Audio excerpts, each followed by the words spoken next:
To be among the spectacular scenery, to climb one of its highest peaks, the Thumb, and to enjoy a lifestyle far removed from the usual idea of civilized society. That's why the climbing party had come to Hinchinbrook Island.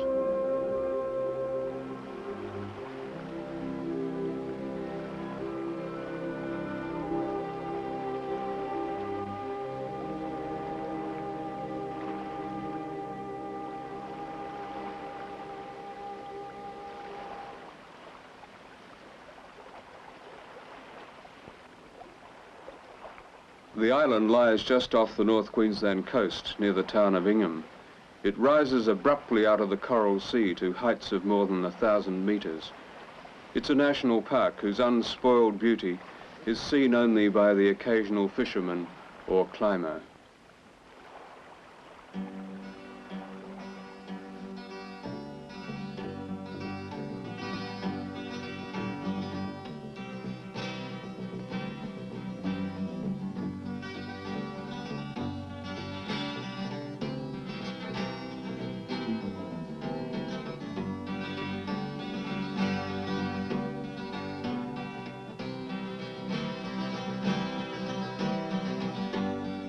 Mangroves cover a lot of the low-lying country around the peaks, and they're interwoven with dozens of waterways.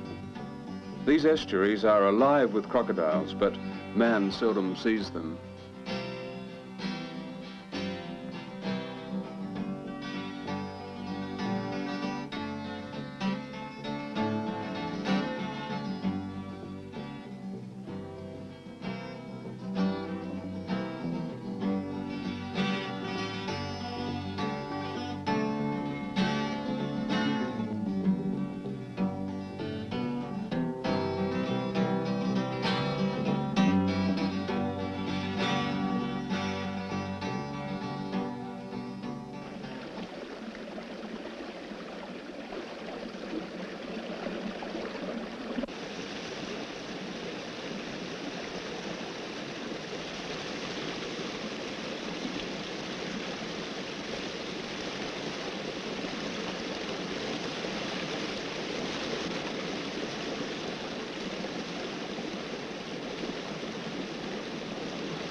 With enough food for 6 days and ropes to tackle any difficult rock faces, the climbers set off. It would take 3 days to reach the summit. You shouldn't just go to walk as far as you can and just be dead at the end of the day. You should go so that you can enjoy yourself and look at things on the way. I think it's more real than our society because you've got to walk places, you haven't got automobiles to take you. Got to walk places, make sure you got your water and your food for the next day. You're not complicated by a lot of inventions.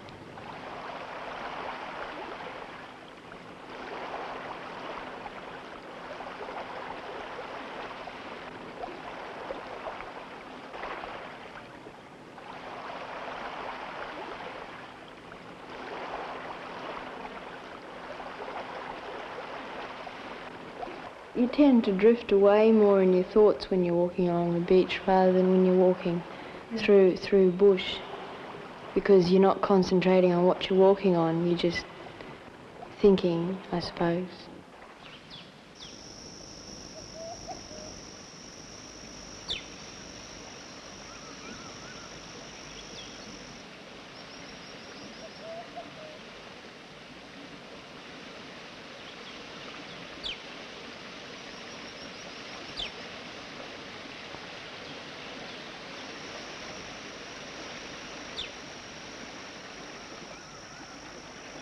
Rock hopping takes a lot of concentration.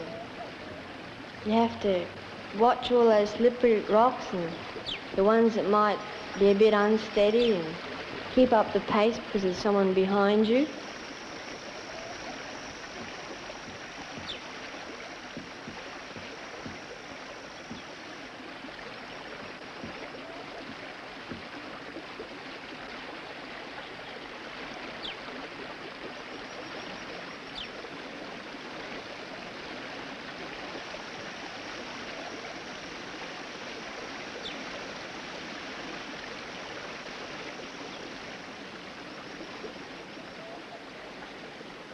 At first, water supply is no problem.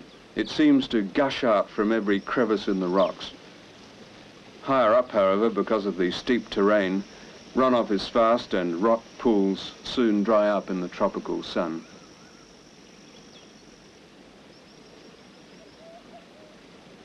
There's no alternative but to carry enough water for several days.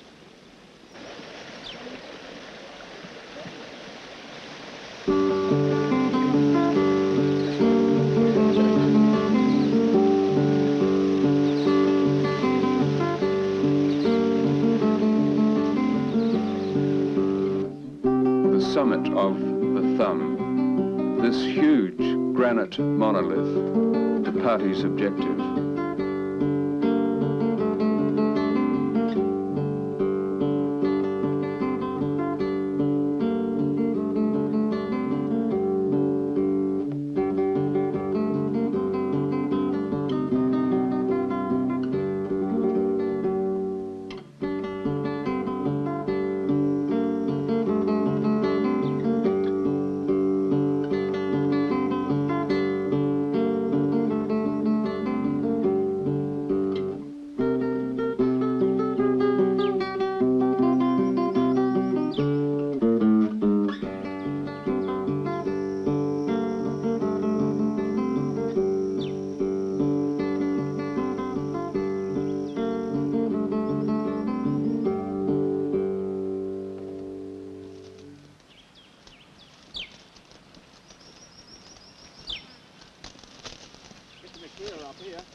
When you're sponge bashing up a slope and you keep on knocking the person's pack with your head when you're going up behind them because you go so slowly, just step after step. The grass was so high that you had to push it down when it was up to your waist in height. If you were behind, it was so slow. But if you were in front, it was an agony.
The first day when we got to the top of that first thing, I think everyone was really exhausted, sort of half hysterical. I remember we sort of sat on the top and started laughing, I think.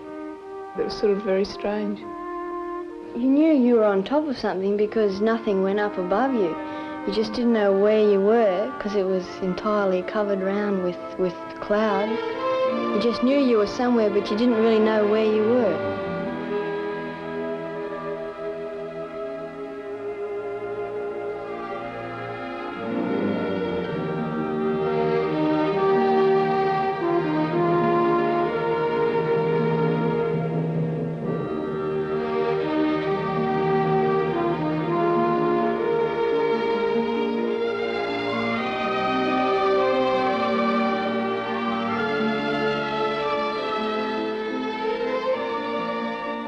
On the second day, it would only clear occasionally, and just for 10 seconds you could see down to the beach and you could just see how far you'd come. Then it would close in again and you'd be within your own little world again, just on top of the ridge.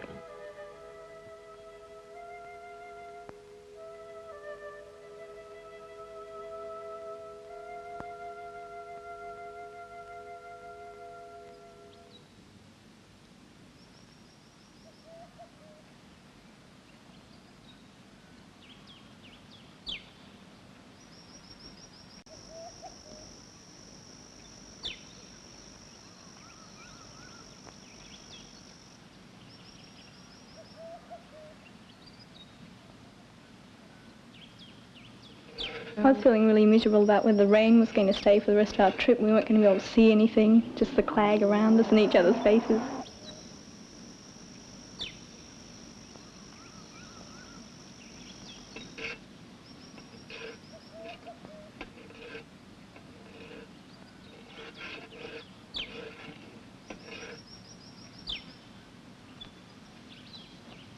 If it's a good campsite, you feel sorry to leave it. You sort of feel like you're leaving home. Next morning you get up and leave and say, there was a campsite. You walk on and look back and it never was there. You've sort of not really affected the environment at all. Sitting on a rock amongst all the briars in the fog and gnawing on some bacon. What a way to start a day.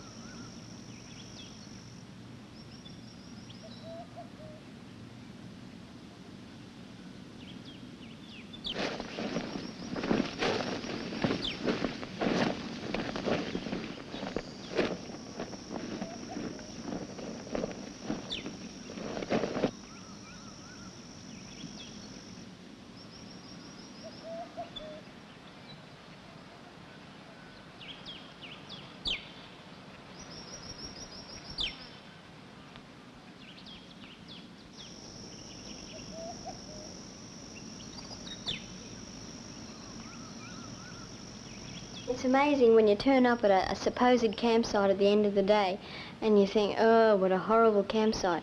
But then after a while of bashing down and putting down the ground sheet and the sleeping bags, you've got a decent campsite. And it's really comfortable.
At this point, a large rock step breaks the ridge and it becomes necessary to climb across a delicate traverse line out to the left.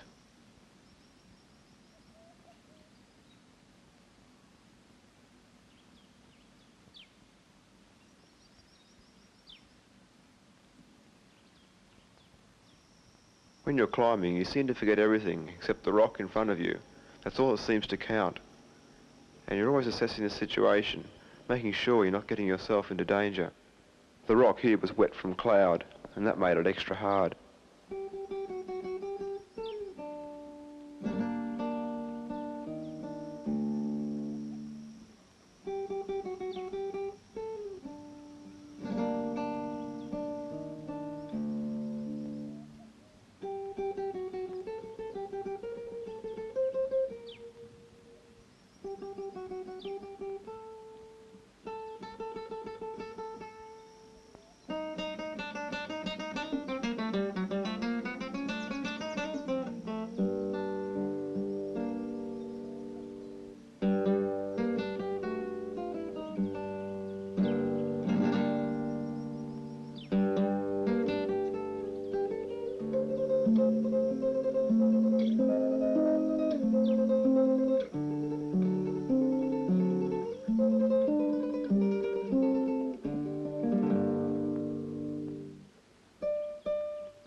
The rope seemed to be dangling. I couldn't figure out how Rankin could attach it. I think, sure, that's not safe. It seems to be sliding. Here I am putting my whole faith into that rope, and it sort of didn't seem to be attached securely at all. It was okay.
I remember waking up that morning and I was thinking, oh, I think today's the day we've got to climb those cliffs. I was thinking, oh no, what's it going to be like? And no one else seemed to be scared, so I didn't mention it.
was climbing across the crack and all of a sudden I got stuck and I had to stop dead still. I was hanging by 2 fingerprints and I stopped and had to pull off the tape and then keep my balance and keep going.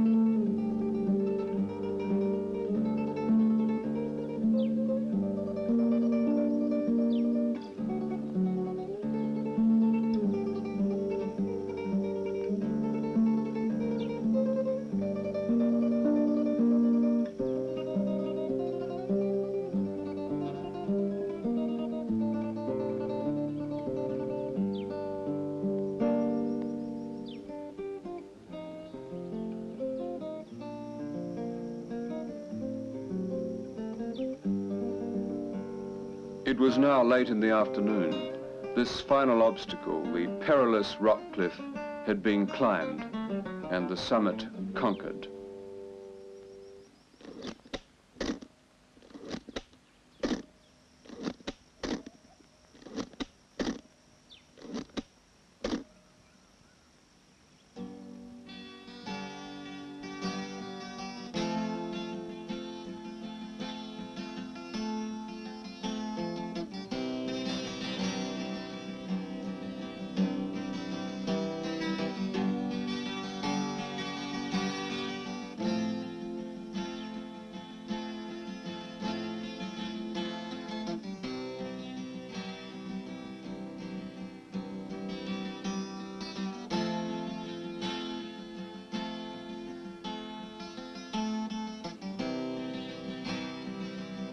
I saw this great big cliff up higher, nowhere near the top. And we were, I couldn't believe it.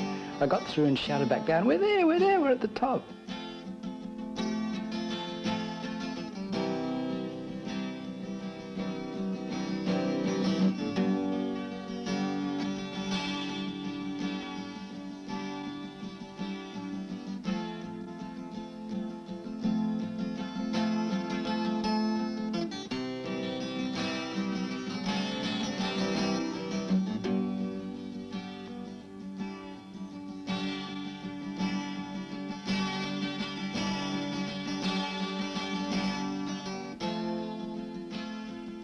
But it's all really interesting. Just the summit's the happy part. When you're looking down for a change instead of up. Looking entirely down. The only doubt is in yourself. If you decide that you're pushing yourself too far and it isn't worth it, that's the thing that you're afraid of, that you'll give up. If you don't give up, you'll get there.